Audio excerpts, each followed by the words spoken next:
How are you, folks? We're sponsored today by Colony, USA Network's new original series from the executive producer of Lost. Imagine an occupied world where everyone must choose a side.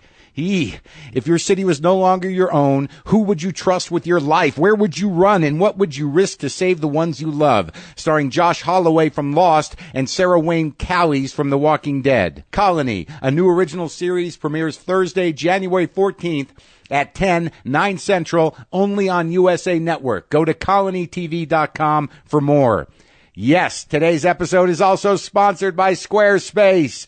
Squarespace is the easiest way to create a beautiful website, blog, or online store for you and your ideas. Squarespace features an elegant interface, beautiful templates, and incredible 24/7 customer support. Start building your website today at squarespace.com. Enter offer code WTF at checkout to get 10% off. Squarespace.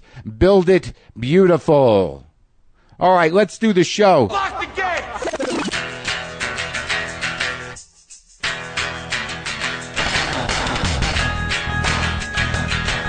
All right, let's do this. How are you, what the fuckers, what the fuck buddies, what the fucking ears, what the fucksters, what the fuckadelics, what the fuck is happening? How are you? This is Marc Maron. This is my show. This is WTF, the podcast. I'm broadcasting today from a snowed-in room in Albuquerque, New Mexico. It's not. I do not think that it's any similar. I don't think it's similar at all to The Hateful Eight, which I have not seen yet. But apparently, there's a situation where there are several characters snowed in, and it gets a little rough. That's all I know about that movie. There's a weather situation, and then shit hits the fan in many different bloody ways. I am going to see the film, but I have not. This does not seem to be happening.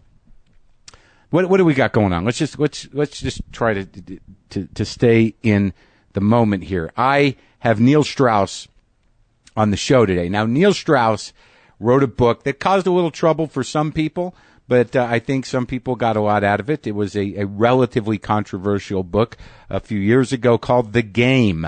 It was an investigative piece that began as an investigative piece. He went into the world of pickup artists, the secret societies of these men who have an angle and a system, and basically, I guess the idea is to have sex with the women.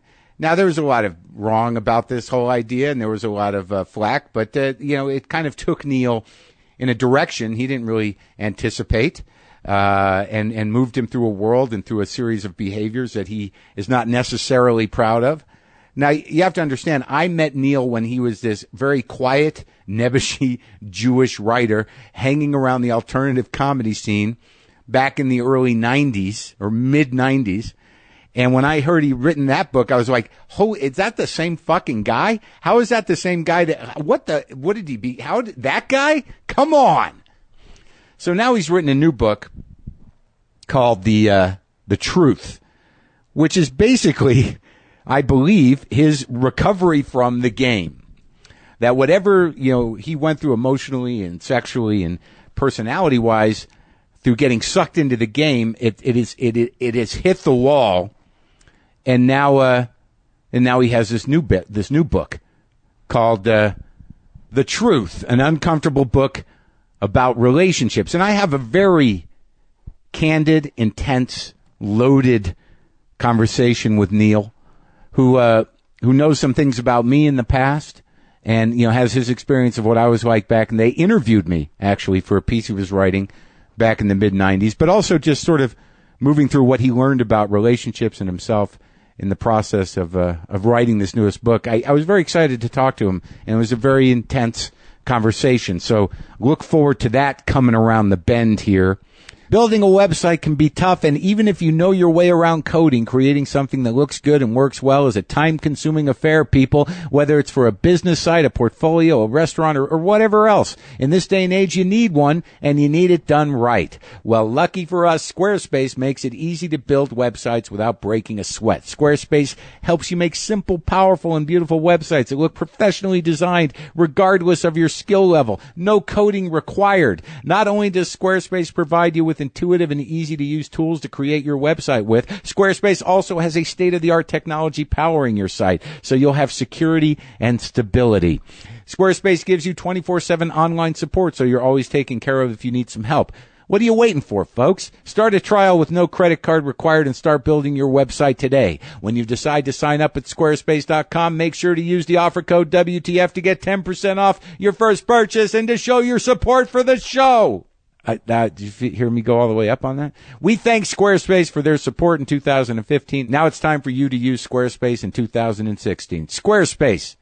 Build it beautiful. So I've been in Albuquerque, my hometown, for a couple of days. As some of you know, I was up in Santa Fe enjoying the spa relaxation life. And then we come down to Albuquerque. Now, as some of you know, I grew up here. Born in New Jersey, moved to Alaska, Albuquerque, 71, 72. Started here in third grade. My life began in Albuquerque, New Mexico. So I chose to do something that I don't usually do. I mean, I see a couple of the people I know from when I grew up, Dave Kleinfeld, Devin Jackson, a couple people, Sam Howarth. I see some friends that I've kept in contact with for the last 40 years, 35 years. And but I never really did the let's go look at the elementary school. Let's go look at the first house I lived in when we moved here. Let's go do that. Let me drag my girlfriend through some sort of This Is Your Life episode where I sit in front of structures and try to connect emotionally and memory-wise with my past. And what I sort of learned was I learned something about myself. What memories do you have as a person? Because those will sort of dictate, or at least should be a window in how your brain works. Are the memories that you hold on to the shitty ones? Or are they the like, wow, that was the best time of my life? Or I remember that one time where I almost lost my finger. You know, like what kind of person are you? Are you the like, I remember that one time that the car almost, or are you the person that's sort of like, oh, that was the best thing that ever happened to me? As you could imagine, I tend towards the finger loss type of memories. But not so much. They still reveal things, you know? I mean, I went to my elementary school where I went from 3rd to 5th grade. And then moved to a private institution, the groovy hipster sort of hippie private school for 5th and 6th grade. But I remember 3rd and 4th grade, but there's weird memories that happen. I'm just sitting there. I'm looking at this playground where I sort of wandered. I walked down the street. It was right at the end of my block, Mark Twain Elementary. But I remember walking down to school and the memories that sort of flooded back. There was a couple. One of them was I remember spending time during recess and helping the special needs kids.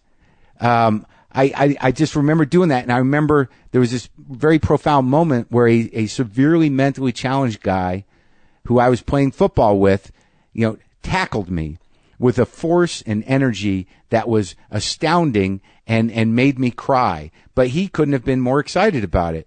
It's just, I don't know what I learned in that moment, but it was something about being a person and the sort of the sort of differences in minds but I kept working with them and I'd go over there and play with them and get them laughing.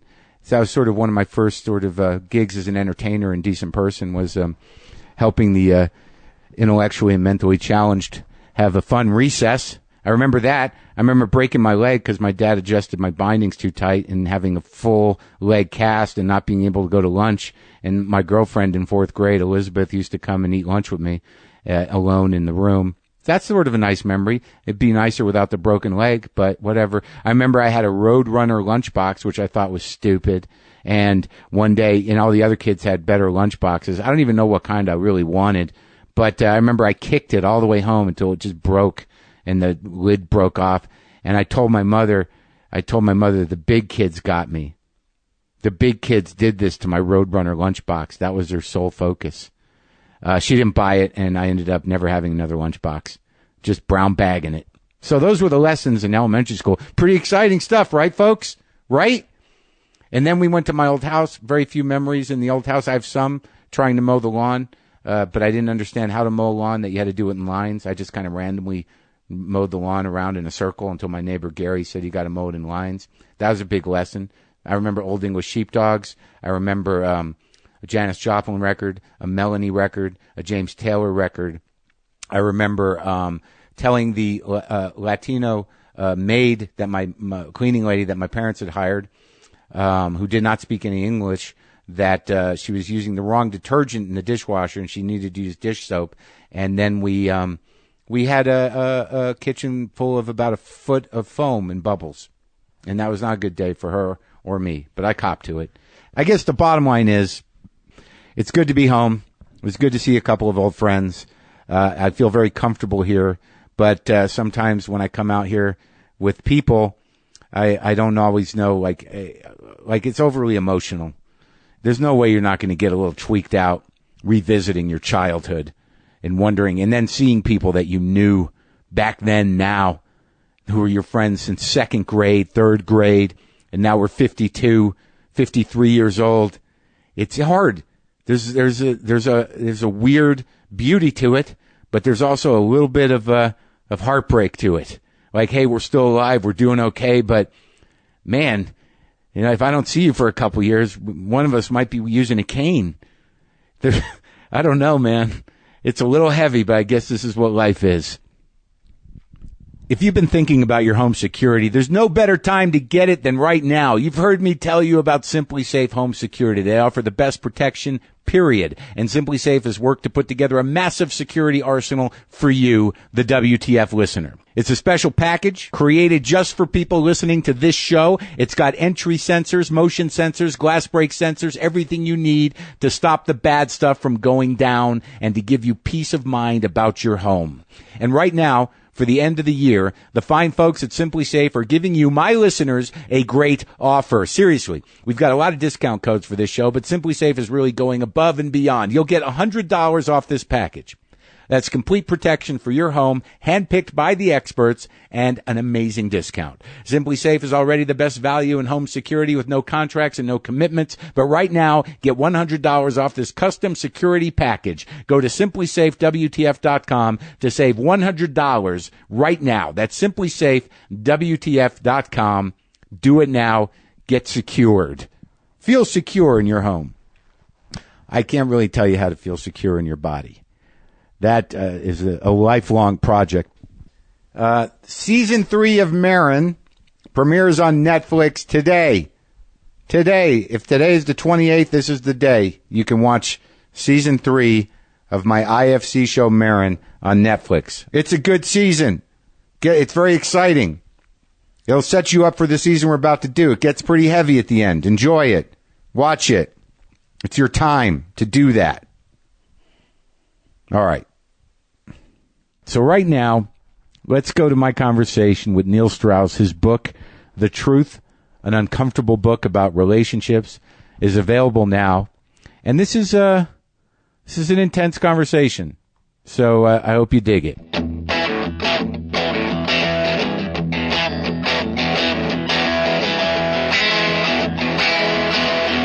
Like, I don't think I've seen you in 20 years. Yeah, I was on your Air America show. Right. I don't know, maybe that was 10 years ago. But it was kind of like you weren't really there. You didn't really have a conversation. It was so early in the morning, too. It was early in the morning. I don't know if you were where you were at doing it. Did you come in live or were you on the phone? No, I came in live. So, like, it was that morning show at Air America? It's between 6 and 9 you came in? Yeah, but we already had more connection here in 20 seconds than we did there. Oh, well, it was crazy there, dude. Yeah, it was crazy. You're in real time. You're half awake. Right. Like, I remember you hanging around Luna Lounge when you were writing for what, Spin? New York Times. New York Times. Was that? Oh, did you write that piece about alternative comedy in the Times? That was the piece that Lorne Michaels had read. Oh, no way. Oh, it all comes back to Lorne Michaels. Yeah. Yeah. Well, no, that was the piece where, I think he had read because he said, I don't know what you think you're doing down there below 14th Street. But it doesn't mean it. But that was that piece. There was a picture of me, Ross Broccoli, and Jeff Ross. That's it.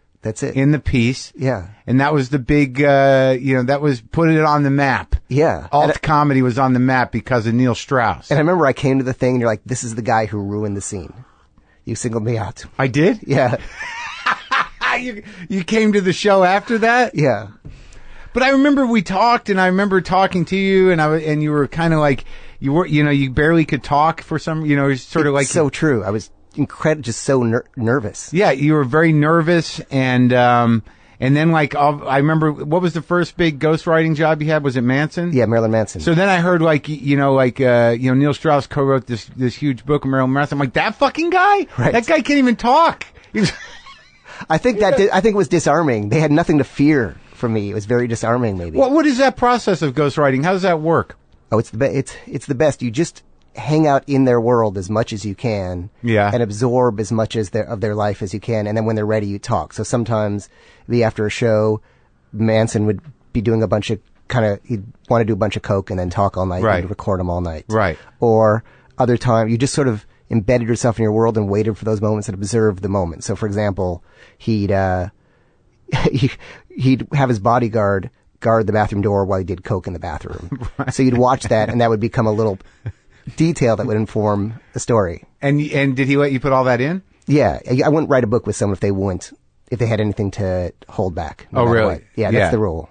So, but you don't get final edit. You just get an agreement. You get an agreement, but I also I make some agreements up front. I say if you're going to take anything out, you have to put something better back in. That's a little broad, but it usually works. It usually works, and also I try to write it well enough that even if they're resistant when they tell me, they read it and they're like, "Oh, this has to stay." And you are factual. Yeah, always. Yeah. The only thing you change is stuff for legal reasons, and you'll change someone's name or their details. So you had to sit there and watch Marilyn Manson do coke a lot of coke, and indulge that. Right. And home movies. It was fun because as a journalist, people only show you exactly what they want to show you because they know you're writing. Right. But when they know they have the approval, they show you everything. So it's seeing another side. And when they're on coke, you get more than you hope for. You get more than you hope. Some nights. It's really weird. Rock stars are so here's the crazy thing. Like you might call to do an interview and everybody seems so busy. Yeah. But in most of their life, they're completely bored doing nothing. Yeah. So I remember some nights like we'd be bored and he'd dress up in this giant chicken outfit. Yeah. And we'd go down to Sunset Boulevard and he'd chase people in a chicken suit. For no reason. For no reason. No one would know this giant chicken that just chased him was Marilyn Manson. And he's all jacked up on blow? Yeah. Or we would have like four. I don't remember those DVDs or videos back then, but we'd watch like 4 movies in like 10 minutes because you're so coked up. Oh, yeah. Right. Oh, just fast forwarding to the good part? Yeah, exactly. Now, when you do that stuff, did you do blow with him? It's a great question. So my first night out with him, he had this CD case, which is what you did it on back then, right? Really dates it. Yeah. But depending on what you have CDs right here, though. Yeah. So, and he said, do the dust. Yeah. And I wasn't sure if was it coke or was it angel dust? No. I didn't know. Well, I was kind of naive. Yeah. But I wanted to fit in. I wanted to not make them feel weird. Yeah. So I did the move where I kind of bent down, but I kind of blew it a little bit to get it off the tray and look like it went up my nose and it went all over the floor. It was a mess. He knew though, right? Yeah. He's like, what are you doing? Yeah. And you're like, I don't do this. It's a party foul. But eventually, I would do enough. I would do a little bit. I mean, to me, it was like coffee. It was like coffee. Oh, so you didn't do too much to where because I imagine you strike me as, well, I don't know if it's introverted, but slightly neurotic. I can't imagine you in a panic situation. Yeah, totally neurotic. I'm not good with like psychedelics. Yeah. Those are the worst. So, but I remember one night I was doing a little bit more with them and I noticed I was losing my temper more often. I would be temperamental. Edgy. Yeah. So I went to the guys. I'm like, you know what? I've been losing my temper a lot. I don't think maybe it's because of the coke or something. Yeah. And one of the guys looks at me and goes, that's the best part. Yeah. And that was the last time I did it. They were using you as a clown. They were. No, they were. They totally were. I remember like a high point in my maturity came after I'd kind of done the game. Yeah. And I went over to Manson's birthday party and he had a giant sperm outfit and he said, will you dress up in the sperm outfit and dance around? Yeah. And I said no. And that was like a big moment for me that I wasn't their clown anymore. Oh, look at you speaking up for yourself. Exactly. I will not put the sperm outfit on. So after that, you did the Jameson book? After that I did the Motley Crue book. Right. And by the way, we got to go back at some point to Luna Lounge because I want to talk about my impressions of you back there as well. But so let's make sure we get back there. Let's start there because once you did the Manson book, I was so amazed and slightly resentful that somehow or another this mousy little fuck had figured out a way to make it. I love it. I love it. I really had no idea I would be one of the people you resented.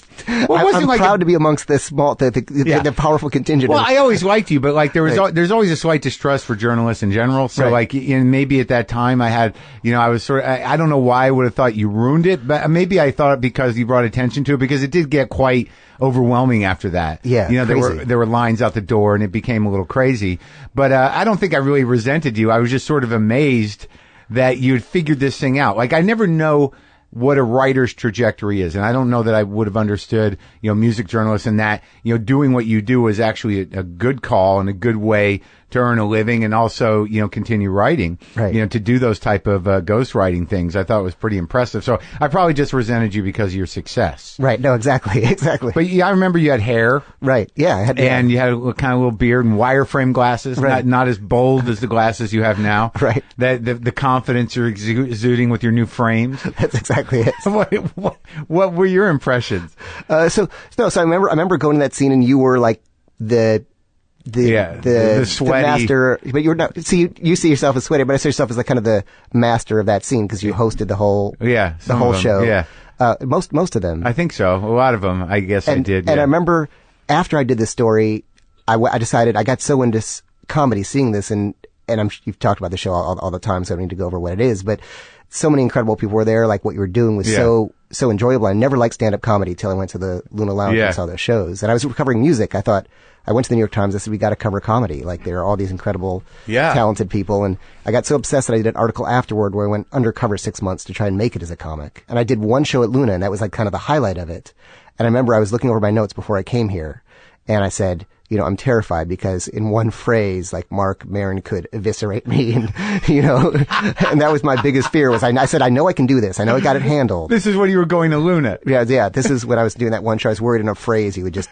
Was I even there? You were there. Yeah, you were hosting. And I brought you up. Yeah. Well, that would have made me mad at you. Right. How'd you do? I did fine. Like I got laughs. It was fine. I didn't bomb. Yeah. Yeah. Oh, well, that's good. I don't remember that article though. I'll get it to you. Yeah. I kind of went undercover and did the whole, cause I realized like it was just the hardest way to make it in any kind of form of entertainment is comedy. Cause you're used by the clubs who just use you to make money at pre-shows. And it was fascinating. You had this quality then that you could kind of zelig a little bit, and you were willing to take some risks in sort of a gonzo fashion to get your story. Right. So let's go through, like, what did you learn from the Manson experience? Sure. And, so from the Manson, I think he really taught me how to write in a lot of ways, in the sense that it had to be interesting. You didn't have to tell everything, just tell the interesting parts.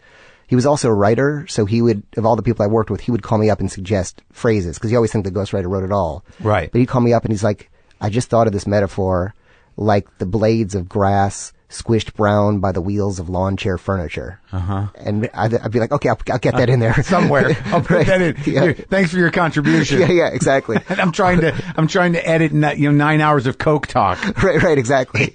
That's pretty much it. And then there was like he had this section of the book called The Rules, which are the rules for whether, rules for cheating when it's not cheating doesn't count.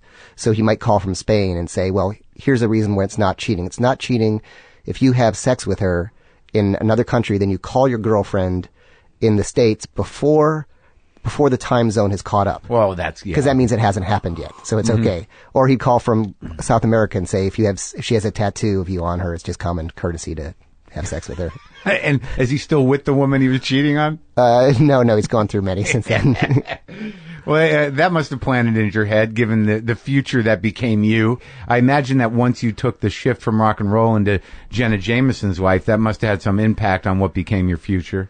Yeah, I think all along I was trying to put myself in the way of sex so I could have some, right? Yeah. So with Motley Crue, I just thought if I can go on the road with Motley Crue, I'm going to finally get sex. But you had no game. No game. It was, and literally, I mean, I still can't imagine you having game. Right. Thank you. But it's the guy who goes under the radar.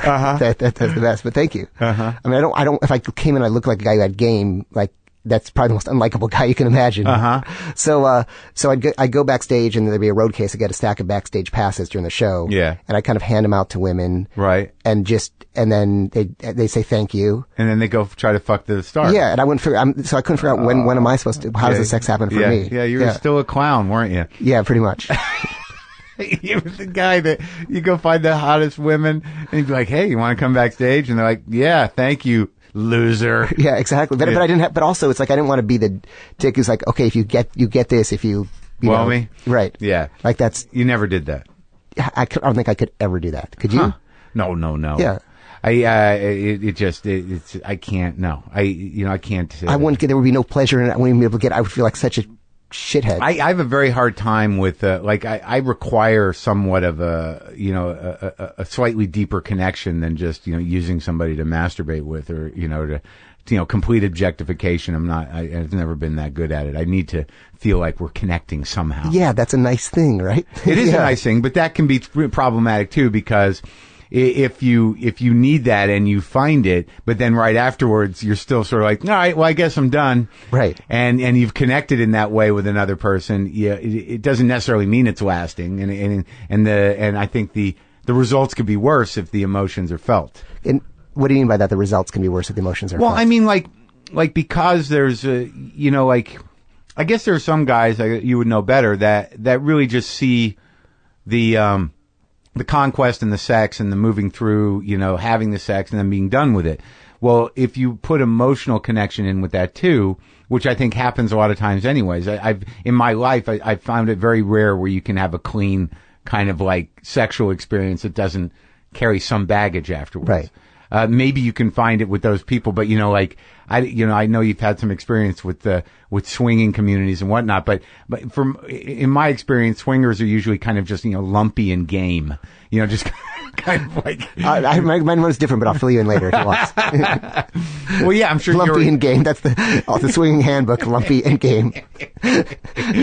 But no, I just found that it's very hard for me to just completely sexualize. So there, and it becomes a little more confusing like that. I'm totally going to ask an inappropriate question, right. Which is, I was thinking the eating issues, the steam issues, the anger, all those issues. I thought, and I don't know if you've written about this or talked about it, I thought it must play out in your sex life in some way where you want some submission or dominant stuff. Well, I'm still sort of figuring some of that stuff out. Like the sex issues, in codependency and sort of love addiction. And, I know compulsive sex addicts and I know, porn addicts. And I know guys that have, I've dabbled in all that stuff, but it never made my life unmanageable, right. Which is really the determining factor is right. Deciding that. But I understand it. Right. So yeah, sure. If you have an addictive personality, it's going to find its way to whatever it is.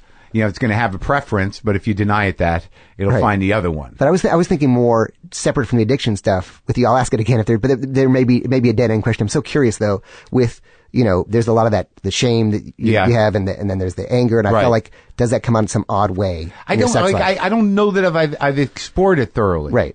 There's parts of me that thinks, well, maybe I should explore that a little more. Right. But then there's a fear of that. Well, then do I want to become that guy? Right. Do you know what I mean? I'm okay with sex. Right. Could it be amazing if I did a little more, if I found somebody who was willing to get choked out or spank around a bit? Right. Maybe. Right. But then it's a slippery slope, right? You know what? I think it's not what you're doing, it's why you're doing it. If you are... No, but that's, you're backloading that. Go ahead, tell me. But when you're in it, right. That, if you keep raising the stakes of fulfilling your desire and opening your mind right. or your experience, that you're eventually going to hit a wall if you have an addictive personality. Yeah, for sure. It's like some people can have a drink or try a drug and it's fine. Other people, it's going to be a slippery slope and they're going to go off the edge. But let's go back to stuff. Well, no, we're going to get there. Okay. So you're a dweeby guy who's not thank you, who's not great at talking to women, right? And now you've got to follow Jenna Jameson around. Yeah, and again, I thought if it didn't work with Motley Crue, it's definitely going to work with Jenna Jameson, right? You must have gotten some nothing, not from her, but from someone. I know. I remember being in a lemo, and there were all these kind of other porn stars, and they're all making out. I'm just sitting there watching them, thinking, how do I get in on this? I didn't know how to get in on it. I don't even know today how I would. They were all just kind of making out. I was like, I don't want to get my male energy all over their female. Kind of topless makeout session. You were immediately codependent to the situation. yeah. They call it pathological accommodation, where you're so don't want to make anyone else uncomfortable, so you just put yourself in the backseat. Just disappear. Yeah, exactly. You're invisible guy. Yeah, which is the recipe for being a journalist, right? Yeah, absolutely. Yeah. But what was your experience in the porn life? What did you find out about porn? Yeah, so first of all, it was fascinating because again, this is not a surprise, but they'd get together and talk, and they would all have, so many abuse stories. And I know it's the cliche and people try to pretend like it's not. But for example, Jenna Jameson would do interviews, would do Howard Stern. He'd say, you must have had some kind of abuse in your background. She'd say, no, never. But of course, when we talked, she did. She just didn't want to be that cliche. So that was really a common story. Obviously, so publicly, a lot of them would not cop to it, but privately, it was there. Yeah, because they didn't want to be that cliche, right? And well, they didn't want to be. There's something about the image of the sexual object, which is their job, as not necessarily of having some power and not being a victim. Right. Publicly. Right. Yeah, and I suppose it would ruin the fantasy right. for guys if you thought about that. yeah, that's probably true. And the funny thing too, again, it was kind of like she was the number one porn star at that time, so I'd walk around at the airport and think, man, all these guys have probably masturbated to her. Sure. It's fascinating. I one time went up to a porn star. Right. And I didn't know quite how to do it. I don't remember which one it was, but it was before Jenna. It was early on. When I would watch it, I was never a guy who rented porn, so I'd see clips and this and that, or get these DVDs or whatever. But there was one that I forget her fucking name, but I saw her at the airport, with her husband, who was also in it, or her guardian or whatever. Right. And they call them suitcase pimps. Yeah, yeah. I had to say something. Right. I didn't, and all I came up with was hey, I really like your work. Right. Which is just saying, I masturbated to you last night. A lot. Right. Yeah. Right. You can't say, God, when you take it in your mouth and then put it, you can't, go into detail. Right. I guess you could, because they certainly field that stuff all the time. Right. Well, it's funny, because one of the most surreal experiences of my life was sitting with her, and she was showing the movie and forwarding past the sex to show me the acting. No. Swear to God. Was she proud of it? Yeah, she was proud of it. Oh. She thought it was really good. It was really a sweet thing. Was it good? Yeah. I mean, was it good? Good enough. Yeah. Yeah. And then when I do the books, I really immerse myself, with Manson. I playing on one of his albums. And with her, I decided they wanted me to write a porn script for her. So I based it on an Ambrose Bierce short story, which if nobody's going to know who watched it, but it won the AVN for best video or best whatever. Oh, really? Yeah. So I felt like. Did you get one? No, it would have been awesome though, right? They don't give writers awards. They don't give it to the writers. No, but I always knew I had a backup career. Of course you did. A lot of dudes do that. Michael Bloomfield, the amazing guitar player, was strung out on heroin, and he used to do Mitchell Brothers soundtracks. Yeah. Did Jerry Stahl do that stuff too, or? I'm sure he did. Yeah. Did he script pornos? I don't know if he did. I'll ask him. Yeah. We could call him later. Great. I mean, he's done just about everything. Exactly. So it's safe to assume that that was probably part of his story. All right, so here was the big shocker. So when the game comes, I had it. I was looking for it. I don't know what happened to it. Right. But what I had heard was, I saw the book and I got what it was, and I was like, all right, Neil's doing another investigative thing. But then I started hearing bits and pieces of no, he's out there speaking, he runs workshops. I'm like, whoa, wait, Neil Strauss. And they're like, yeah, he's this guy, this pussy magnet, this pickup artist. He's running these workshops, and he lives in a mansion in Malibu, and there's women all around. I'm like, whoa, wait, this is the same Neil Strauss? Did that happen? Yeah, but see, you see it like I see it. I'll do a news show, and they'll be and here's the biggest douchebag in the world who just wrote the manual for men but you see it how I see it, which is I was just a nerdy writer dude who somehow went immersive in this community, wrote a book about it, and then, and again, I really got into it in the book. It wasn't just sort of detached. But then later, course you did, because this was what you've been waiting for. It's what I've been waiting. It's what basically Motley Crue couldn't do it, Jenna Jameson couldn't do it, but these kind of nerdy, weirdly dressed guys somehow did it. Yeah. And you were, I imagine, revered and demonized. Yeah, it was it's a weird. I still don't. Even 10 years ago, I just got a call from Nightline. Yeah, and they want to do a piece on. They're we want to write about this pickup workshop and then talk to you. I'm like, no, the book's 10 years old. I don't even want to talk about it. It's just, it doesn't go away. Well, what happened? Walk me through it. Not assuming I read the book or didn't read the book. Okay, walk me through it like a slaw pitch. Okay, yes. My name is Neil Strauss, and I'm a sex and love addict. What happened? What was it like? What happened, and what's it like now, Neil? The funny thing, at my first slaw meeting, there was a woman there I thought was kind of attractive. Sure, so I don't want to say I was a sex addict because it might ruin my chances with her. Of course. Well, you're not alone with that. Okay. So, so what happened was the book editor I did the Motley Crue book with. Yeah. Called me up and he said, hey, I found out about that. There's this community of guys online. Yeah. They don't have money, looks, or fame, and they're exchanging this knowledge on how to meet, attract, seduce women, and they've got it kind of figured out to a science. Uh-huh. And he's like, I want you to take their information and put it into a how-to book. for me. And I said, listen, I write for the New York Times. I'm a serious writer. Yeah. That's not something I'm interested in, but can you give me the URL? Yeah. And so I started reading this stuff, and like there were all these posts with guys with weird names of Mystery and Form Handle and Candor, all these weird names, but they would describe like blow by blow everything they did. And I'm like, oh my God, this is it. Because when I was writing for the New York Times, I'd go to these shows, concerts. You go to every concert, and I'd try and meet these women, and I'd have tickets to the next cool concert, and they'd come with me. I'd just always end up in friend zone no matter what I did. Right. So I felt like these guys had the secret to finally. Yeah, you were going to get some. Right. And you hadn't had a girlfriend or anything? I know what would do it if I slept with someone, I would try my best to make them my girlfriend so that I could stay with somebody for a few years and not be so lonely. Right. Maybe like a few years dry spell between that. So you go into this and you see these guys got the answers. So you pitch a book where you're going to be among them. No, I didn't dare tell anyone that I was into it. So, so this is, you're highbrow, man. You're New York Times. Right, exactly. Yeah. And so what I did was, I found out that one of this guy named Mystery was doing his first workshop. And a workshop is he meets you out in, quote, the field in a club or a bar, and he shows you how to approach women, then has you do it. How many guys are involved in this? You mean how many guys? When you go to a workshop, is it like there's 20 guys sitting at the end of a bar while this one guy goes, watch? It was like 6 guys. Okay. But some of them now are like 20 guys, so the whole thing's insanely weird. So it was $600 or $500, I forget which. I put the money in an envelope. Yeah. Terrified to meet this guy, and terrified that anyone will find out I work for the New York Times. Right. And then I remember we were at I guess the Standard was the cool place then, the bar there. And Scott Baio was there with this beautiful woman. Yeah. And he walked in, started like doing magic tricks. And next thing I know, Scott Baio turns to me and goes, is this a magic trick or is he stealing my girlfriend? I'm like, whoa, this is amazing. This guy can walk. Anyone who could talk to one is my hero. And this guy's walking in, like stealing a celebrity's girlfriend. I'm like, that was it. I was done. It was like, who was like that first hit of crack. Mystery was? The coke did nothing for me, but watching Mystery do this thing was my coke. Was he was the one doing magic? He was doing magic tricks. So that was his way in. He's like, look at what, okay. Yeah, but he doesn't like, look what I can do. He'll be talking, be like, oh, that's kind of interesting. It's kind of like this. And he would do it in a way that wasn't braggy or show-offy. Right. And, but he knew magic. Yeah, and he'd make them beg, sort of like, okay, if you insist, kind of. Yeah. Right.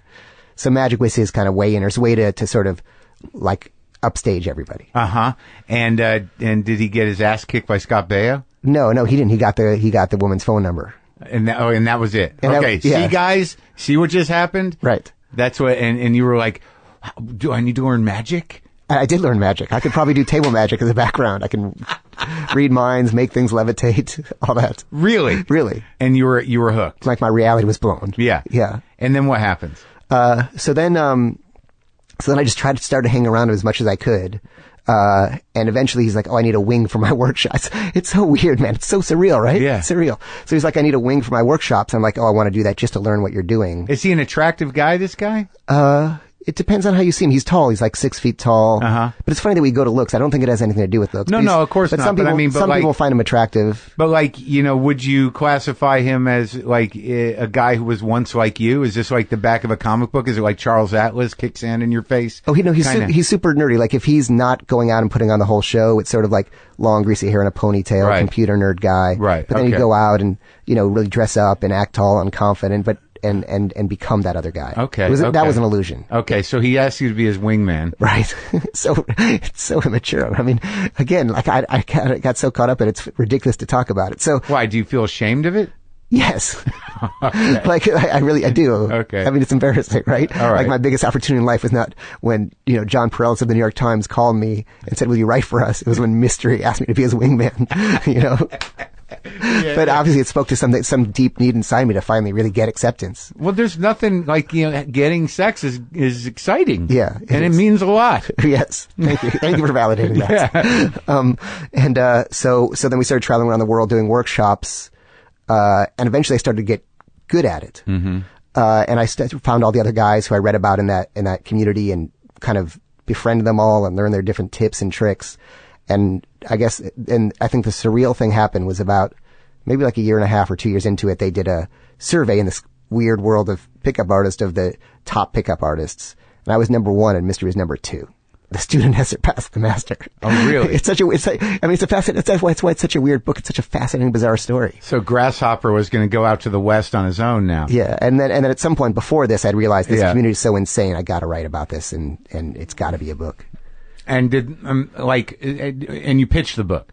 Or you wrote it on spec? No, my publisher was this woman, Judith Regan, who's fantastic. Oh, yeah. I think I know who she is. She's great. She's like the Medici of publishers. Right. So I would just sit with her. I was telling her about it, and I told her book. She's like, let's do it. Yeah. She's the kind of person who goes off her intuition, no pitch. No pitch. She just said, that's cool, let's do it, and that was it. And she had done your other books? She'd done my other books, yeah. So she knows you can sell books. Right, yeah.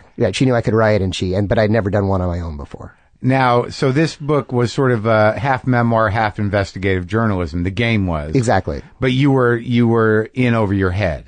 But I was in over, there's a little kind of a Donnie Brasco element to it where I didn't know my journalist or my, in the mafia. I love that movie. Yeah, it's great. It's like, I think it's an unsung movie. I think it's really a great movie. So, all right, so you're in, and now you're the number one guy. Right. And now how much are you getting laid?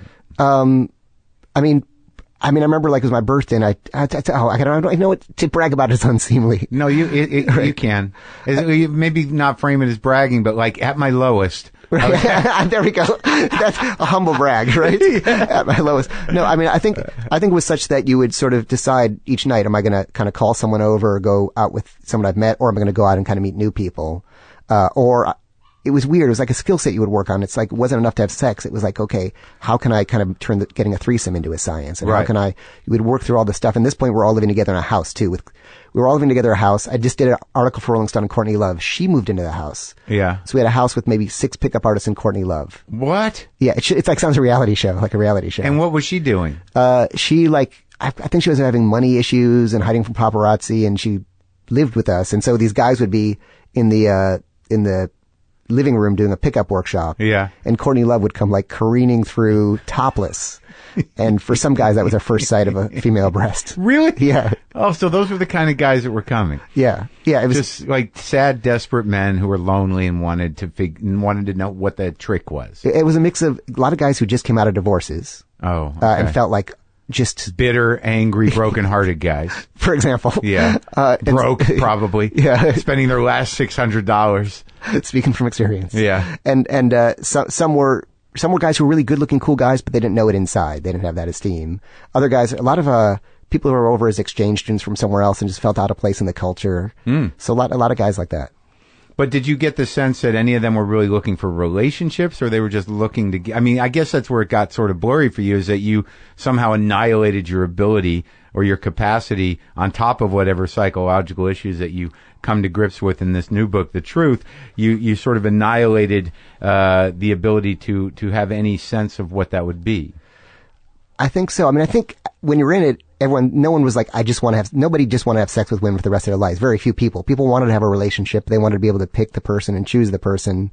Nobody was like, we want to be pickup artists and just have one night stand. Really? That was a rare breed of person. Yeah. Uh-huh. Even when I was doing it, I was like, I just want when I really meet someone, I'm really attracted to them, to be able to not blow it. So it was never like I'm not going to have a relationship. But wait, there's a big leap between that, saying when I meet the one that I want, that I'm not going to blow it, and like, what's the craft of threesomes? Right. Yes, exactly. It was like, I want to do that, but a little bit later because I'm having fun right now. Right. But the big divide was like a divide existed in your mind between men and women. So the real problems with it were objectification, obviously, and manipulation. Mm-hmm. Right. So in other words, if I saw a woman, their word was sarging. So sarging is their word. They had their own language. Right. So if I saw a woman, like I would have to sarge. I could be in a business meeting and be that. I would perform it all. What does it mean? Sarging was like going out to like pick up or seduce. Mm-hmm. So it became the approach, the first step. No, I think sarging was just the whole going out to the whole thing was sarging. Oh, okay. I guess seduction process. You're going out to sarge. Yeah. Right. So, okay, so you had at some point realized in the midst of all this, living in a house full of guys figuring out how to get women. Right. That you might not be respecting women. How long did that take you? Yeah. It took me longer. It's the funny thing about writing a book is you read it and you realize pretty early on. But for sure, it all combusted, even within the book, like, all these fake alpha males, because you're trying to be an alpha male, and it's nothing worse than anyone who sees the world as alpha and beta male. So all these fake alpha males living in a house started fighting with each other. One guy slept with some other guy's ex, and that guy tried to kill him. A mystery. The book begins with mystery trying to commit suicide over a woman. So the whole thing became just the immaturity of it. Sounds like you guys underestimated the power of women. Or I think we underestimated your own vulnerability. Yeah, your own vulnerability, and that somehow you're going to somehow become a better person through whatever. Or was it really a better person, or just a winning person in the eyes of what masculinity has been defined as? Oh, that's great. That's great. Thank you. I love it's a nuanced world, and that's exactly what it is, and that's exactly the problem with it. Yeah. Well, so what did your bottom look like? I think the bottom for me was just living in that house, all the guys fighting each other, one guy trying to commit suicide. I met somebody actually who was in Courtney Love's band who I really had this huge crush on. Yeah. And I had to sort of get real to have a real relationship with her. And she was like, she said the wisest words, which you were, even though Marc Maron doesn't think so, she was like, you're cool all along. You didn't need these guys to show you anything. No, I have no issue with you. I'm just judging in the context of, of how you saw yourself in a way. It's so true. And the weird thing is, like, yeah, I bust your balls a little bit, but you and I are more alike than we are different. Right. And because I sort of process through a lot of this stuff in terms of, I did a bit on it in my last special about what kind of man am I really, because, you judge yourself against what you think are alpha guys, and, you're insecure in certain ways. And even if you do find somebody that loves you for who you are, that doesn't necessarily mean it's going to, make you feel better about yourself. Right. It could be the worst thing in the world, because then you're sort of like, I don't like me. How can you like me? And then you fucking implode that thing. And people are attached to their own low opinion of themselves. If something rocks that, they for some reason they want to hold on to. Well, for some reason it's who you are. For whatever reason, it's the most consistent disposition Yeah. And it happened a long time ago because of some emotional deprivation that was done on behalf of your parents. And that's exactly what, with the retrospect now that I realize what the game was just, the game was me, overbearing, dominant, neurotic mom, having a total fear of women and feeling like I needed to have some sort of power or control over the situation. Mm-hmm. So it had nothing even to do with sex. It was just about self-esteem and fear. But sex is good. Like, the truth of the matter is, no matter what your psychological issues are, like, when you do get to have sex, there's still very little difference between that immediate experience when it's happening from however old you are now to when you were 13. I mean, The stakes might be higher. It might be weirder than you might have thought. It might not be the best situation. But that moment where you're like, I'm having sex, that's pretty constant. Right. I mean, that's like shooting up heroin. Yeah. Right. So in the moment, that's fine. In the very moment when the needle enters your arm and you feel the rush go to your heart, that feels good. That's right. But I guess that's true. And I sort of stepped out of the addiction model. Right. Is that, it can, it does eventually stop working. Yeah. And go ahead. And you hate yourself. Right. And if you're just having sex that's pleasurable and it's nice and it feels good and you enjoy people, that's great. But if you're doing it to fill some hole, that's the addiction. It's if you're doing it to fill some hole inside, or just because you like it. Right. Yeah. I don't, it's weird. I don't know ultimately how clear I am on all this stuff, because I still deal with this stuff all the time. I'm in a relationship now, and I've not been able to sustain a relationship. I don't have children. I've definitely had, sexual issues and emotional issues, for my entire life. It's the one part of my life which is, still tricky and difficult, even with self-awareness and some practical work. But it really does come down to cognitive behavior, cognitive choices after a certain point. Do you want to talk about what I learned? Because that's what I'm the most excited about. Great. I'm here You're to talk right about. There. Great. But what I want to make sure everyone understands is that the game sold millions of books. Right. It propelled you reluctantly into a career that you probably didn't see that you were going to have. It characterized you culturally in a very specific way that some people might find hucksterish, other people might find obnoxious, but there was enough men out there that thought you were a portal to some wizardry necessary to them, that it validated you. And so in retrospect, even though we have the truth here, the new book, you did make a deal with the devil. Well, I'll tell you the way I kind of see it, but go ahead. No, but I mean, like, and now, you're negotiating your way out through personal enlightenment.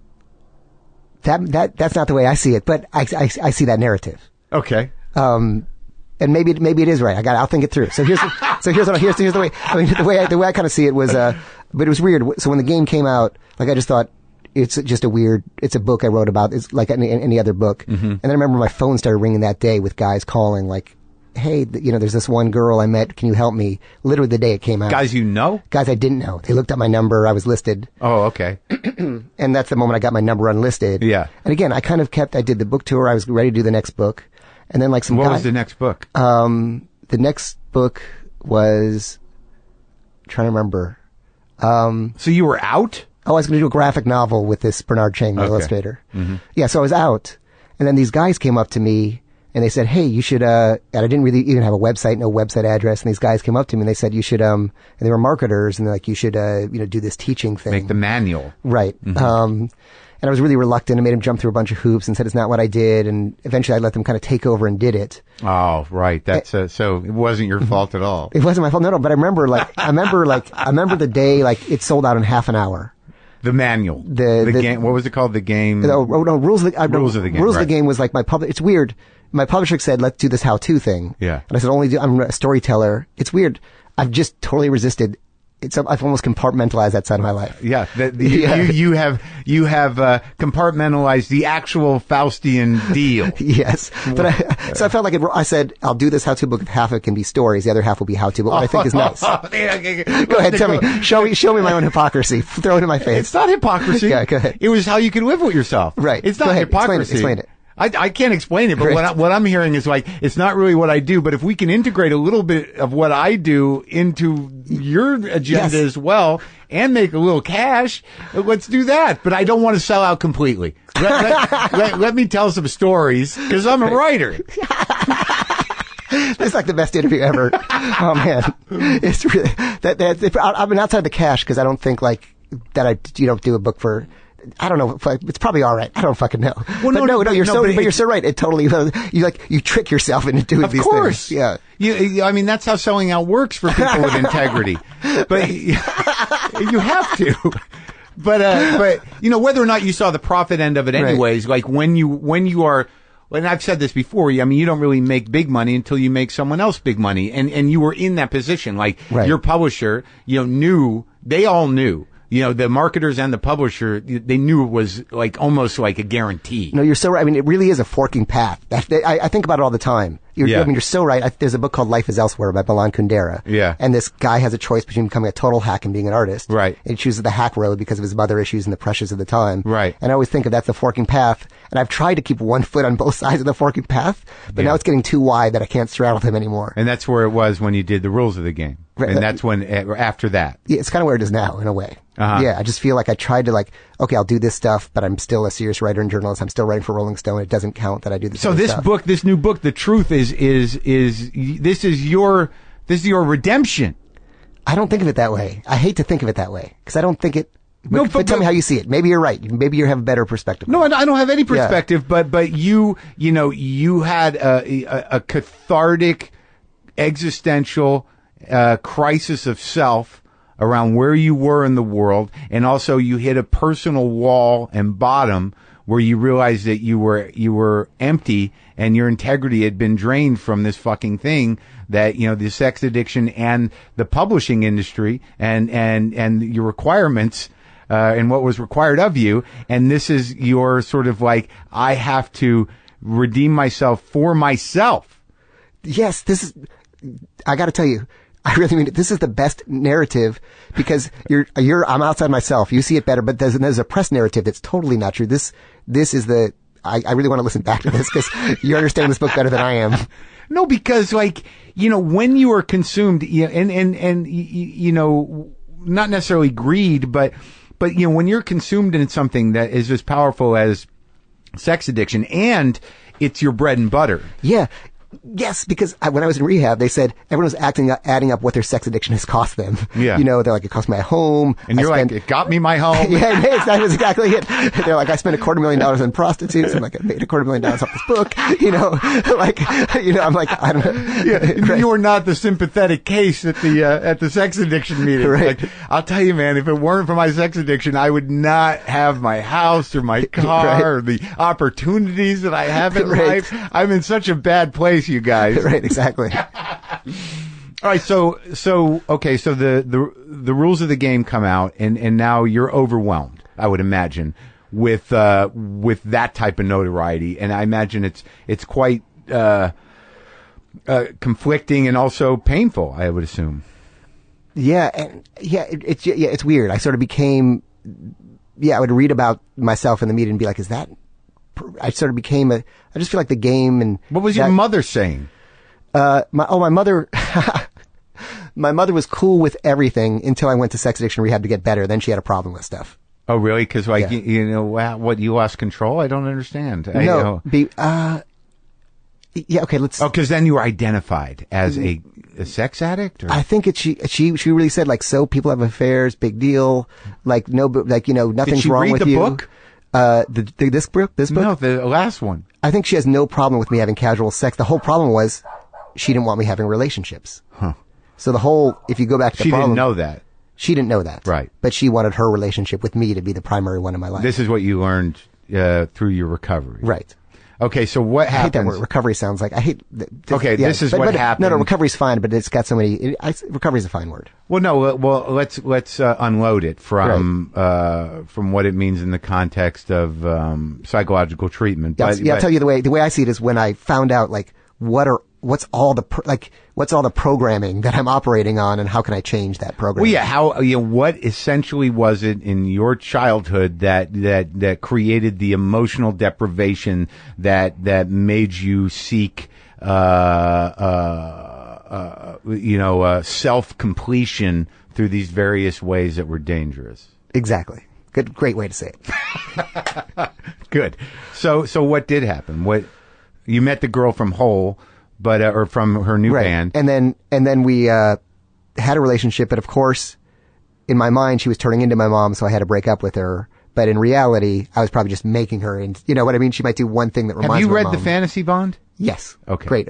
Firestone? Yeah. Yes. Great book. So when you say, turning into her, whether you projected it or not, because you end up in that same relationship every time, one way or the other. Exactly. Because, whatever you have that interfaces with what they have is exactly what you grew up with or what drives you into the pathological self-parenting that creates the self-loathing.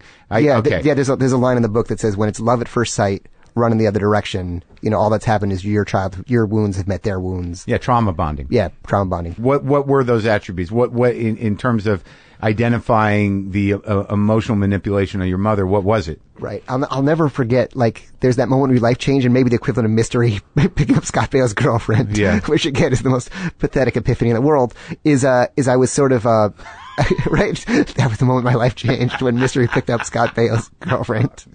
Oh boy, you're gonna tell your grandkids that. Exactly. So I was sort of I was being really, by the way, I was really cynical about the whole rehab sex addiction thing. When I checked in, they said anyone who masturbates is a sex addict. Anyone who watches porn is a sex addict.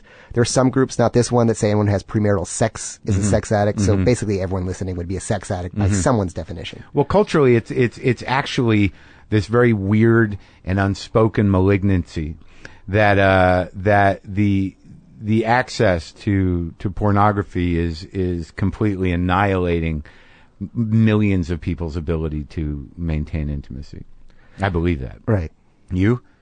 I think that it's sort of the swing states of compulsion, that, like, if you already have that compulsion, it's really easy to dive into it. Right. So but that's think what I mean. making, access. Yeah. It was better when you had to go to the gross store. Right. But you would still masturbate just as much to that one magazine as fine. You would to all but still, right. that seems better. And the variety, I mean, yeah. Yeah. Versus channel flipping between 50 women for one orgasm. It's insane. It's fucking nuts, dude. Yeah, there's a lot of writing. I mean, it really must rewire your brain. Oh, yeah. I track my entire perception of sex to seeing porn too young, and it fucking hobbled me, man. What did you see that did that? when I was like 14, we found a Betamax of Deep Throat and the opening of Misty Beethoven. Right. And then when I was 15, we actually had fake IDs and went to porn theaters. But the assumption at that age, especially for a socially awkward, sexually awkward kid that I was that that's the way it's done. Right. And anything below that, or that doesn't happen that way, is not good sex. So, I was fucked from the get-go. Yeah, because they call it, that's your attraction template. Like it sets a template in your mind for what sex is supposed to be. Like your first experience molds you. Right. It creates those neural connections that don't exist. Right.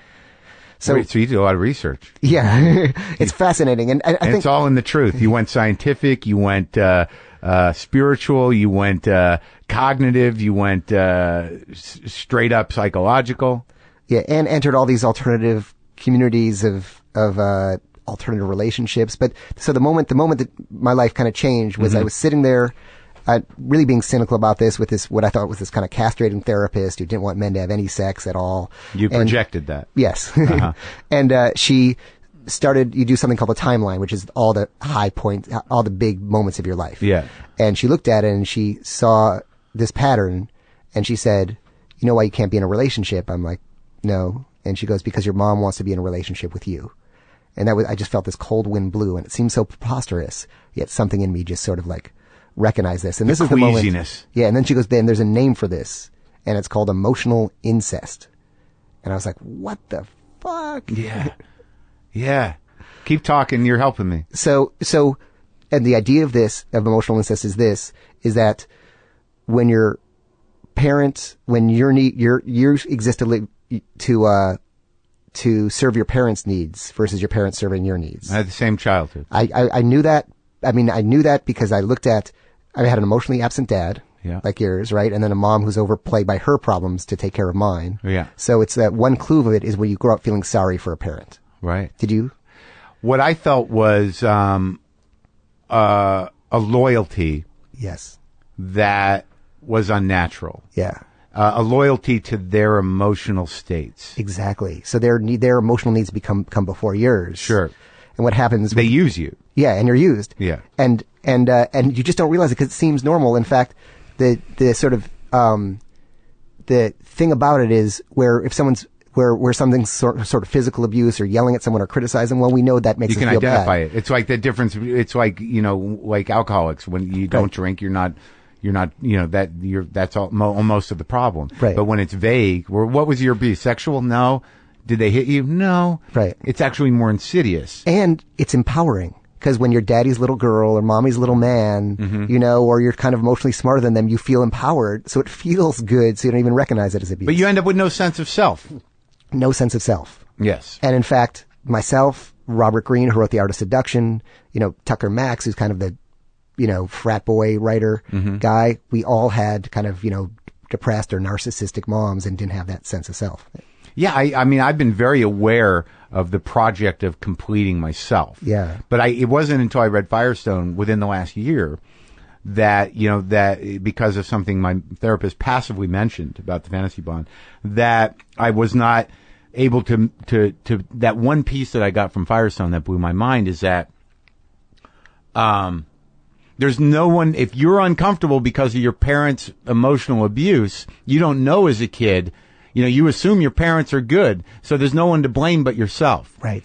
And that happens at a very young age. So your attempt to self-parent is really is self-loathing. Yeah, and there's another great book called Silently Seduced. I don't know if you've read it. I forget the name of the author, but Silently Seduced is the book. He talks about how what happens in relationships, and tell me if this is true for you, is you'll start taking care of their needs. You get your worth and value by taking care of their needs, but it's never enough. And you start to build up resentment, and that resentment starts to poison the relationship. So you stay with them out of a sense of duty while this resentment piles up, and eventually it all goes wrong. Right. Well, no, that's happened. But that codependent piece of me, like I didn't identify completely until pretty recently, until I was engaged to somebody and it blew up, and that was that relationship. But before that, I was sort of the other side. I was this sort of emotionally volatile kind of, problematic person, constantly in a state of contrition. Right. And then I sort of learned to shut my mouth, and then I became, dramatically, I tried to nurture a very insane relationship, almost blindly thinking that the other person would change. And that was a big wake up call. Yeah. Because maybe there's this idea, if I can change, I can heal my childhood wounds. If I change her, it's like I fixed my mom and she's okay. Yeah, well, you're not thinking that way. Right. You're subconsciously, unconsciously. I guess that's right, yeah. But so like the most freeing thing was for me to realize, like, what's the best? Yeah, that I was kind of running these unconscious patterns over and over and over again. Mm-hmm. And if I could, but by the way, recognizing them was not enough. Mm-hmm. Like, once I recognized them, like, I still blew it for like years, until I finally said, okay, I got to take like the stuff that's wrong with me and think of it like a cancer, and just like attack it with every, therapy possible. And also, like, I don't know if you do talk therapy. Is that mostly what you do? I find that talk therapy, like, the information didn't come in rationally through your mind. It came in emotionally through your feelings. And it's funny. It's hard to talk about that stuff, isn't it? Is it hard to talk about that? Because I feel so passionate about it, but I find that it's hard to explain, that deeper. I think I'm not having a hard time understanding you. Yeah. And I'm just thinking for someone listening, they're like, okay, get over this therapy shit and tell us about the other stuff. You don't assume. You still have that weird accommodating thing. You might want to work on that a little more. Great, man. Right on.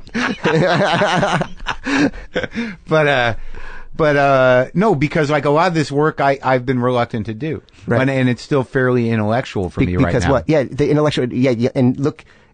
I guess because like I've learned to live with pain, and I see it as sort of ground zero for me. And I, like, as a comic and as somebody who, is emotionally insulated a bit, except when I'm talking to strangers or people that I know are going to leave in 20 minutes, like you, that, my capacity to stay open and to not live in those childhood fears that, are not real anymore is muted.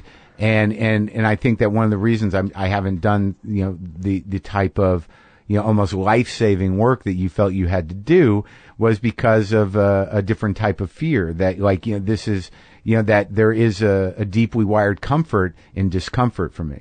Yeah, I understand. I understand that. I understand that fear. And I think I had that too, that I would somehow lose something instead of gaining something. But I think you got to do it because something has to change or something has to crack, and you got to take yourself outside your comfort zone. And the other thing is, if you look at the way you're raised, and I don't, dad was emotionally distant, right? Your dad. And volatile. And volatile. So you're kind of walking on eggshells. There's no connection. Mom was kind of consumed with her own stuff, and her love was kind of conditional in a way. And there was a lot of, it was conditional, but it was more based on their own fears. There was a lot of worry on behalf of both of them that, what they saw as love was a sort of panic. Yeah. That you were almost like an appendage. Right. And not a separate person. You were like this, in moments of panic, you were just part of them, that they were like, I've got to deal with that. My mother had eating disorders, so her panic was mostly around my being fat. So, and so what it wires you is to have no idea what intimacy is. None. And the inability to give or receive love. And so like, this makes sense. I can connect.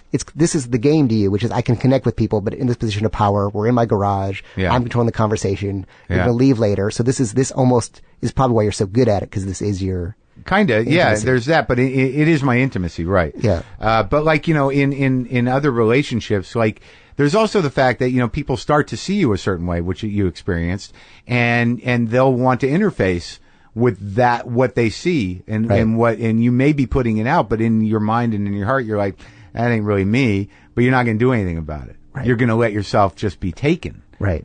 And that's some other horrible thing. And the other thing I'd imagine is that you can't, if you can't become, if something's at peace, there always has to be some emergency, some danger, something about to go wrong. Yeah, there's definitely a drama element. And it's exhausting. Oh, like, yeah. It's a lot less with me now, and I'm fairly cognizant of trying to sort of cognitively manage it, to not make choices that will cause it. So I'm on top of that a bit. Right. Yeah. I think so. And what's your resistance, do you think, to doing the things that will actually shift something? It becomes sort of time and just sort of investigating how I need to do it. Like, I don't, like, I know that I've made progress, right. And I know that, and I've recently really realized that there is another leap I have to make, that could free me and open my heart. I just have not pursued it as much, but I know it. Right. I'm not just blithely in denial. I'll speak for myself, that I was so scared of marriage. I was scared of being with someone for the rest of my life. I was scared of connection. If someone got too close or maybe clean with me, I would just sort of like my skin would crawl. Mm-hmm. And now it's like, oh man, the sex is better because it's so connected. Like I'm happier than I've ever been. And, I can, like the world's a little bit brighter because I can see the, whatever, see the sunshine. And I just like, it's incredible how much energy I invested in keeping myself from being happy. Like it's so much work to keep myself from being happy. It was insane. But when you're in it, you just think it's who you are. Exactly. And because it's so hard to see yourself, everyone else can see it. So the journey through the truth is this psychological journey in all its manifestations.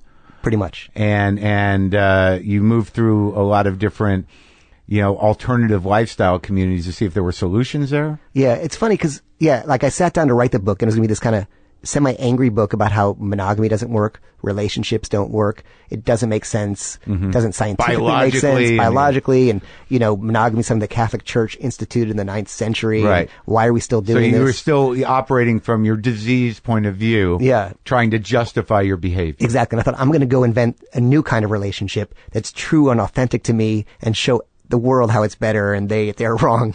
Yeah. Right. And so I tried the polyamory scene, the swinging scene, tried having an open relationship, all those different things. Well, let's talk about those quickly. Sure. The polyamory scene, what went wrong? So I went to this thing called the World Polyamory Conference, and I thought they'd talk about how you deal with multiple relationships. And it was this very weird new age thing where they had something called a puja, P-U-J-A. And they were just sort of it was just the weirdest thing. I don't even know it was so confusing, but they were kind of having this kind of group orgy, but it was all kind of new agey. And they were talking about priestesses. They didn't talk about your penis was your wand. The sacred cathedral was the woman. Like, what the fuck was this? It was just some weird, I don't know that would be that wasn't the answer. So representational of the polyamorous and community. I got kicked out of the orgy for eating popcorn. I was eating popcorn. They said, you can't eat food in a temple. You need to leave. Really? And I got kicked out of the orgy for eating popcorn. And so that was a blessing in disguise. It was a blessing in disguise. So then I decided, like you said, I said, well, it's a part of the community, but it's not. There must be something else. And so I moved in with 3 girlfriends. And I said, I'm going to live in a free love nirvana, right? Yeah. They're all non-monogamous. We're going to have this great life. And it totally blew up obviously anyone listening knows it blew up in my face. Little things that they didn't teach you at the conference, like who gets the front seat of the car. You literally have 3 people standing at the door and have to choose one. And I ended up literally sleeping on the couch almost every night.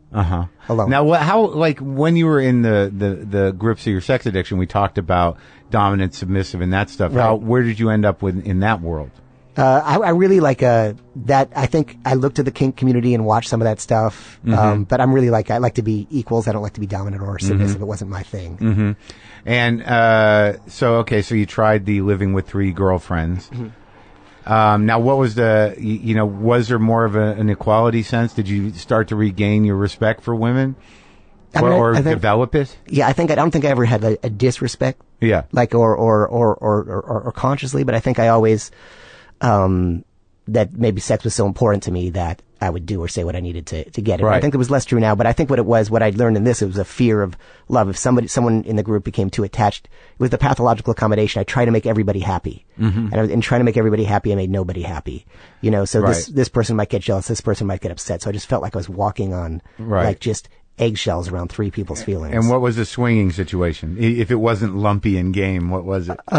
The swing situation, I went to this amazing part. Like people they were gorgeous, just insane. Oh, really? It was in Vegas. The party was called Bliss. Yeah. And probably the most all the most gorgeous people in Vegas were at this party. And I really talked to the guys about it. And somebody gave me some GHB and I passed out, in the middle of the first orgy. Everything was a disaster, whatever I did. But what was interesting is I talked to the guys about why they would do it. And so one guy, he's somehow a child actor, ends up in every book. This was like Corey Feldman was running the orgy or something. Right. You're already in the wrong place. Yeah. So he said the jealousy, he's like, I get high off the jealousy. If I feel jealous that someone's having sex with my wife, or girlfriend, I'll just sort of work through it and turn it into pleasure. So he got high on the jealousy. Yeah, that's a form of, emotional masochism. Well, it's a form of submissive. Yeah. Yeah. And another guy said I want male approval. So I share my wife or girlfriend with these guys to get male approval. So I really kind of got into That's another submissive. Yeah. Yeah. It's interesting. But it felt like very almost more objectifying than the game world, because everyone, their wives were almost like this piece of property to be, but what traded. was it like at home? Like, what was it like over breakfast and after work? That was kind of like the nice stuff is like the couples would like hang out afterward, and they kind of were like, a couple would be dating another couple. They'd hang out. It was kind of intimate and cool. What I liked about it in this case, in this scene, was that the couples were kind of intimate friends. But it's weird. It seems like there's no way to avoid, in those type of situations, ultimately experiencing what you experience, which was, it takes a lot of energy to sort of maintain that lifestyle. It doesn't sound like it could ever be just matter of fact and like, yeah, this is what we do. I think if you do anything enough, right, there's this concept I think they call the burn-in period, which is if you're going to do one of these alternative lifestyles, right, it takes a few years to get used to it. But after a while, I guess anything can be, this is what we do. So right? You move through all this stuff, and I saw in the book that, what did you learn about alpha and beta and that kind of stuff? Those are nonsense concepts. They are. I think they are. But what did you find medically? I would lessen this. Here's what I think. I always have these discussions. Is monogamy natural? Is all this? I think, honestly, if you're basing your behavior on a scientific theory, then you're an idiot.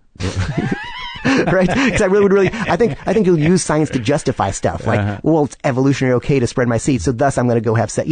It's fucking, like, I think evolutionary is such a slippery argument. You can use it to justify anything. It's so open-ended. By the way, one interesting thing is I talked to a geneticist. Because I thought, you know what? Maybe I'm just not born to be monogamous. And this guy found the gene, the gene responsible for monogamy. Right. And I guess it's a gene with a coding for a long vasopressin receptor, if you want to drop some science. Sure, go ahead. That is why that creates kind of monogamy. And so I thought maybe I just have the wrong size vasopressin receptor or whatever. No test for that, though, is there? There's no test, but I went to him, so I said, listen, am I just doomed, or can I get a transplant or something? Yeah. And he said, I found that there's no behavior that's purely genetic. Like the environment switches things on. Of course, that's how adaptation works. Exactly. Right. So he kind of says, we're making a choice. You and I are in control. You're choosing to stay as you are, right? Right. Choosing to feel like right. I mean, if everyone was confined to their genetic behavior, everything would be dead. Right. And the whole thing is nonsense. No evolution. Yeah. You have to make slight adjustments in order for the species to survive. Right. But we have the amazing power to rationalize any kind of behavior as right. Now, I know you talk about, your relationship with your mother, and I know at the beginning of the book, you begin a thread through the book about what you found out about your father. Do you want to talk about that, or do you want people to read the book? I mean, I'll talk about anything. I'm open to it. Oh man, I'll see if I can say, I guess like my father had basically my mom and dad had a horrible relationship. I mean, but you knew that? I didn't know. I knew that I was a child. I always knew they had a horrible relationship. But what, yelling or screaming or what? No, because my mom would come into my room and complain about my father, right, and tell me. And again, I'm 11, 12, 13. Right. Tell me, no matter what you do, when you never grow up to make anyone as miserable as your father makes me. Oh my God! Why are you going to say that to a kid? Sad, dude. It's so sad what parents do and not realizing it. Yeah. In fact, I found a punishment that my parents gave me when I was a kid. I had to write "I am a dumb jerk" over 500 times. Like, you're programming someone to think they're a dumb. I mean, all the self-esteem. Nothing's a surprise. Yeah. And what was the core of their problem? Oh, the core of their problem, man, it's so fucked up. It's weird. So my dad. I mean, there's so many problems, but the main thing, my dad had a fetish for handicapped and amputee people with physical deformities that he kept secret. And my mom has a limp and a physical deformity. And so she found out later. She never knew this. In fact, to this day, they've never discussed it. Or are they married? They're married. They're still married. Wow. That's why I love the movie Bitter Moon that I mentioned earlier, because it's two people staying together, keeping each other miserable. And so basically she was his secret fetish object. Like he took videos of their honeymoon and cut it together just with photos of her limping, and then he has some kind of group of friends or guys who he trades this stuff with. Oh my God. It's the weirdest shit. So it's that the skeletons in the closet and I really thought, till I found this stuff, I thought I had a normal family and a normal childhood. I wrote about the weird people, the mysteries in the game, and the Motley Crues. Yeah. And it was kind of this moment when I realized, I'm just as fucked up as all those guys. Yeah. And I didn't realize we're all just as fucked up as those guys. We just don't see it because we're so used to living with ourselves. Yeah. And what did you experience emotionally upon processing this, or? I think what it did for me was it caught me up with my mom. Like I kind of just got involved in her secrecy, and we would investigate my dad together, and we'd, she'd call and we'd trade this information about it. When you were a kid? Or recently? Kind of once I think when I was a kid, she just complained about my dad and say he better, but when I found this maybe about 17 or 18. So since then till like, I stopped it maybe 3 or 4 years ago. Yeah. That was it. Like our relationship was investigating my dad and trying to figure this stuff out. And she'd say, well, I found these new photos of him doing this. And we had this, and he's like, just in the room. He's in the other room. He'd be in the other room, like oblivious. Yeah.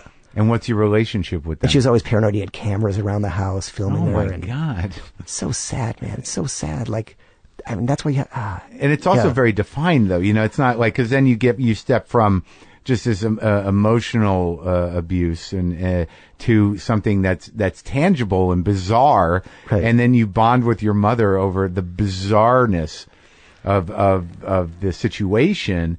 But where do they stand now, and where do you stand with them? So the most fascinating thing happened, and I'd be curious to ask you this about your mom as well. So as I was doing this book, I set boundaries with my mom. I said, hey, I'm not going to keep secrets anymore. Like it really made me a cheating, I'm not going to keep secrets anymore. I'm not going to talk to you about what's wrong with Dad. It's hurting my relationship. So no more of that. Mm-hmm. So she kind of got upset and then stopped talking to me for a while.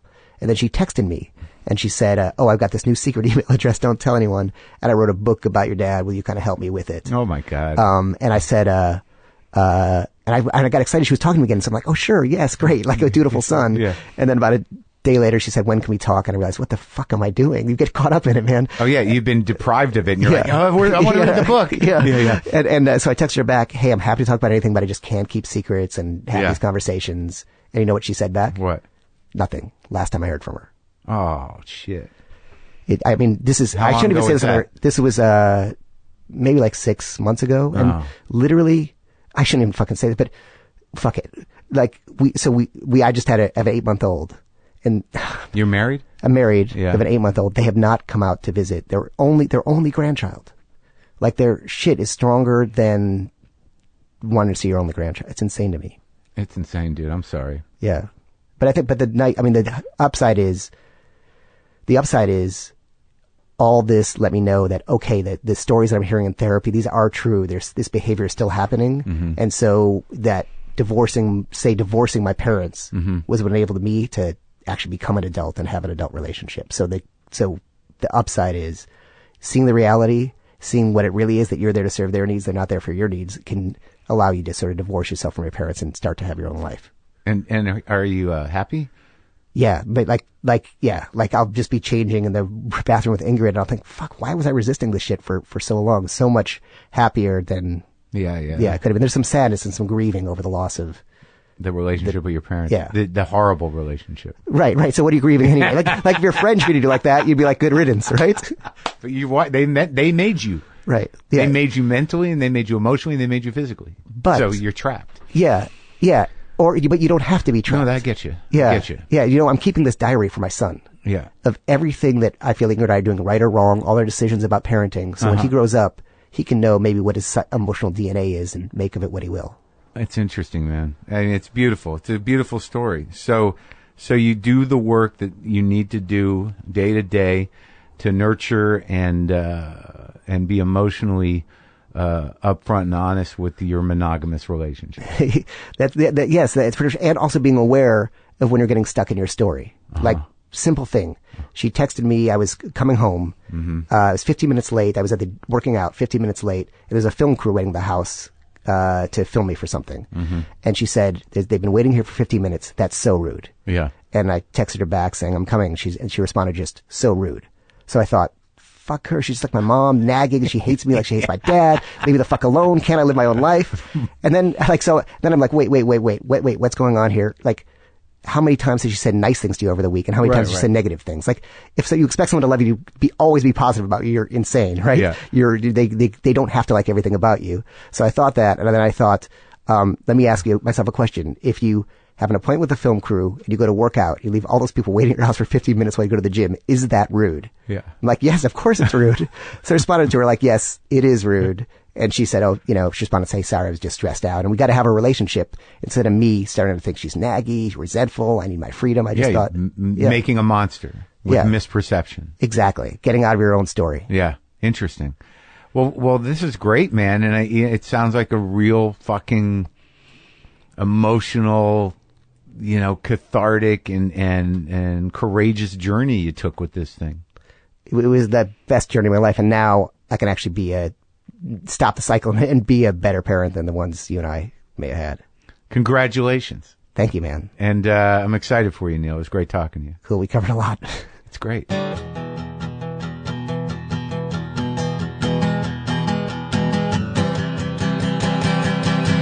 So wait, what do you have?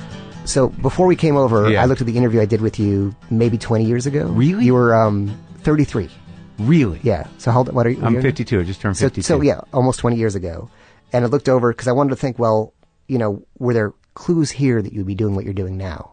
Really? Yeah. And you have that? Yeah, I have that. I kind of wrote down some of those quotes. When I was like at Luna, or when did you were at Luna, and we were talking about the Luna scene. And by the way, and I wrote some of the stuff you said made, like, you were really cerebral, maybe stoned. Yeah. Because some of the stuff made no sense, but I wrote down some quotes. Oh, I want to hear them. And they make sense to. Oh, come on, this is crazy. Yeah. So, let's see. All right. So the first thing, and this is kind of, you said, if narcissism were a political movement, we would be unstoppable, which I thought was funny. Then that was a bit. That was a bit. Yeah. Then you lambasted the idea of Dennis. I don't know. I wrote this, lambast the idea of Dennis Miller and references implying wisdom. I have no idea what that is. I do. Yeah. And so here's another thing. These are more where you were. That's fake intellectualism. Like, Chris Kelly's dad, Sean Kelly, who was a writer for the National Lampoon, who I'd met briefly, and we were talking about comedy, and he said, Dennis Miller fearlessly attacking trivia. Right. So funny. Still. Yeah. And then here's another thing I just thought was funny of where you were. You wrote, I'm here reading Wilhelm Reich and listening to the Verve collection. And I'm going to have to talk to people who worked as a temp all day. And about some of the stuff you said, part of the Luna trip is people embracing their marginal existence or how they use their free time and indulging their liberty. And then you said it's hard to take into consideration what liberty really is.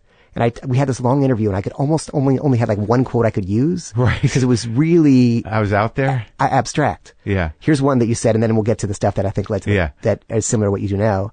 This one I actually wrote WTF next to it. Okay. Ironically. Let me see if I can explain it. Okay. It's hard to do comedy that makes an impact. Discussions of morality evaporate. We're evolving into perfect consumers, and history is a pool of references. In that context, it's impossible to speak in a human voice. Well, that makes sense to me. That what I was reacting to was that everything on the internet and everything that's coming at you no longer has a historical context. So there is no narrative of time. You're just dealing with bits and pieces, which I think is, I'm not going to say prophetic, but it is what content is and what content implies. And that, as perfect consumers, content is what we consume, and it is all anyone talks about. Content. Yeah. So I think that was sort of me reacting to the fact that there was no historical narrative to anything anymore, and it was breaking down. And that is pretty prophetic, because that's exactly what's happening now. So I think what I was experiencing is that, if you don't have some foundation in either a personal history or point of references that sort of define you or your outlook, how do you talk like humans? That makes sense. Yeah. I still think about these things. No, it's amazing, because I was wondering if you know what you had said. So this is what was interesting, is what you liked about Luna was the type of intimacy makes it interesting for you. So, which is kind of what you have now. And you liked it because it was more like having a real conversation. Right. Here, which you were attracted to. And you said, I'd like to have the opportunity to have more of those. Yeah. Interesting. Yeah, isn't it great? And then you said, let's see. Taking the freedom to indulge, having that freedom. It seemed like you wanted the freedom to indulge, to have on stage. Yeah. Like the thing that Luna gave me was that, because I would force myself not to construct material, but to work through ideas that I was thinking about, like that idea of perfect consumers and whatnot. Because I was very hung up on that. Because at that time I was putting a lot of stuff into my brain that was sort of, postmodern theory and stuff like that, and trying to process it through my own emotions. So yeah, the freedom to just, be in the present and talk about now was very important to me. I wanted to be emotionally available in a very real and present way as a performer. doing comedy, right. which is sort of antithetical to that. And there's only been a couple of guys that did that. Pryor might be the only one where you really felt that this was an emotionally risky undertaking for this guy. And that his sense of that, what I got from him was really what I aspired to over being an entertainer, was the ability to live it, to have it be a kind of a life or death situation up there. Yeah, it's funny because you mentioned that it's fascinating the kind of threads, because we talked about Pryor and that. Yeah. And that. So I have some consistency. You have some consistency, and I was thinking, and maybe it's the critic of me psychoanalyzing stuff. I was thinking the Lorne Michaels stuff that's gone on here, mm-hmm. and I was thinking there's some point where you're maybe making him your dad, and there was this rejection that needs to be. It just did the interview. Right. Yeah, I heard that because it made me think about. I felt he was evasive. On the question, he started talking about how he was talking about why he didn't give me the job. Yeah, first he talked about how network TV was the railroad of what the fuck does that have to do with the question, right? And then no, you would have been new, and I was trying to protect you from that new thing. I felt like that was. He did his best to try to be my dad as best he could in that moment, and not hurt my feelings too much. I did get a lot of closure, but I had it a bit before going in. I made it very large, but I did feel that he showed up for me, right? And but what's great, what I love, and again, this might there are these moments that are really impactful in your life. Yeah. And I heard one person listen, he said, it's so narcissistic, he's talking about himself. And I'm like, no, if you talk to someone, why would you not ask if they remembered, why not ask Keith Richards if he remembered you? That's really what you want to ask. Sure. Or to ask Lorne Michaels what he remembered about this moment, or. Yeah. So why not ask that and get some resolution? That's actually not narcissistic. Yeah. That is saying, I didn't make it about me. Right. I just was looking for a point of connection. Right. And the great thing is now they remember. Even if they forgot then, now it's become an impactful moment in your life. You made it exist. Oh, well, I'm glad that I was true to myself. That, to me, hearing that stuff, some of that stuff was raw, and clearly I was trying to resolve some things intellectually, but I seemed to be pretty true to myself. Yeah, it's funny. I'll read one more. I'll see if there's anything. I just wrote it. It was a hard lesson to learn that alternative comedy, I guess, doesn't work on a big stage. That's what we were talking about. I do bits and personal stories. They're hard to do on TV. People need closure. If you expose yourself, people don't know where to laugh. How do you get closure on a spot that's personal? That's true. And again, I think that's kind of that was an ongoing thing. But it did become sort of as I got older and more adept at the craft of comedy, that was really resolved by an application of craft. Right. Yeah. But it's fascinating because I think all those things he wanted, the freedom to express, not to worry about where people are laughing, to take emotional risks, is what you're doing here, probably why it's done what it's done. Oh, fuck. It's so nice to hear that, Neil. It's so nice to know that I did know what I wanted. Yeah. You weren't as dumb and naive and bitter as he thought. Well, thanks for sharing that. Thanks.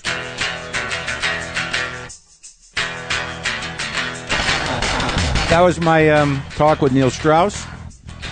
I thought it was pretty intense, but there's a lot of information in that book. Some of it is frightening information, but he did his homework. So if you're interested in that stuff, The Truth, an uncomfortable book about relationships, is available now. What else can I tell you? Imagine an occupied world where everyone must choose a side. If your city was no longer your own, who would you trust with your life? Where would you run? And what would you risk to save the ones you love? Starring Josh Holloway from Lost and Sarah Wayne Callies' Colony. A new original series premieres Thursday, January 14th at 10, 9 Central, only on USA Network. Go to colonytv.com for more. My name's Marc. I have a website, WTFpod.com. You can go there, pick up some justcoffee.coop. You can get some T-shirts, I think. You can maybe get a poster. You can get on the mailing list. You can check the episode guide to see who's been on this show, and perhaps move your way over to howl.fm for the archives. That stuff. And New Year's coming. I'll talk to you in the new year if you don't listen to the New Year's Eve broadcast, the New Year's Eve day broadcast. We're going to have a nice, not a full hour with me and Bill Burr, but a nice chunk of me and Bill Burr, and then I think we're going to do some highlights, doing them year-end highlights things. That'll be fun, right? Oh. Boomer lives!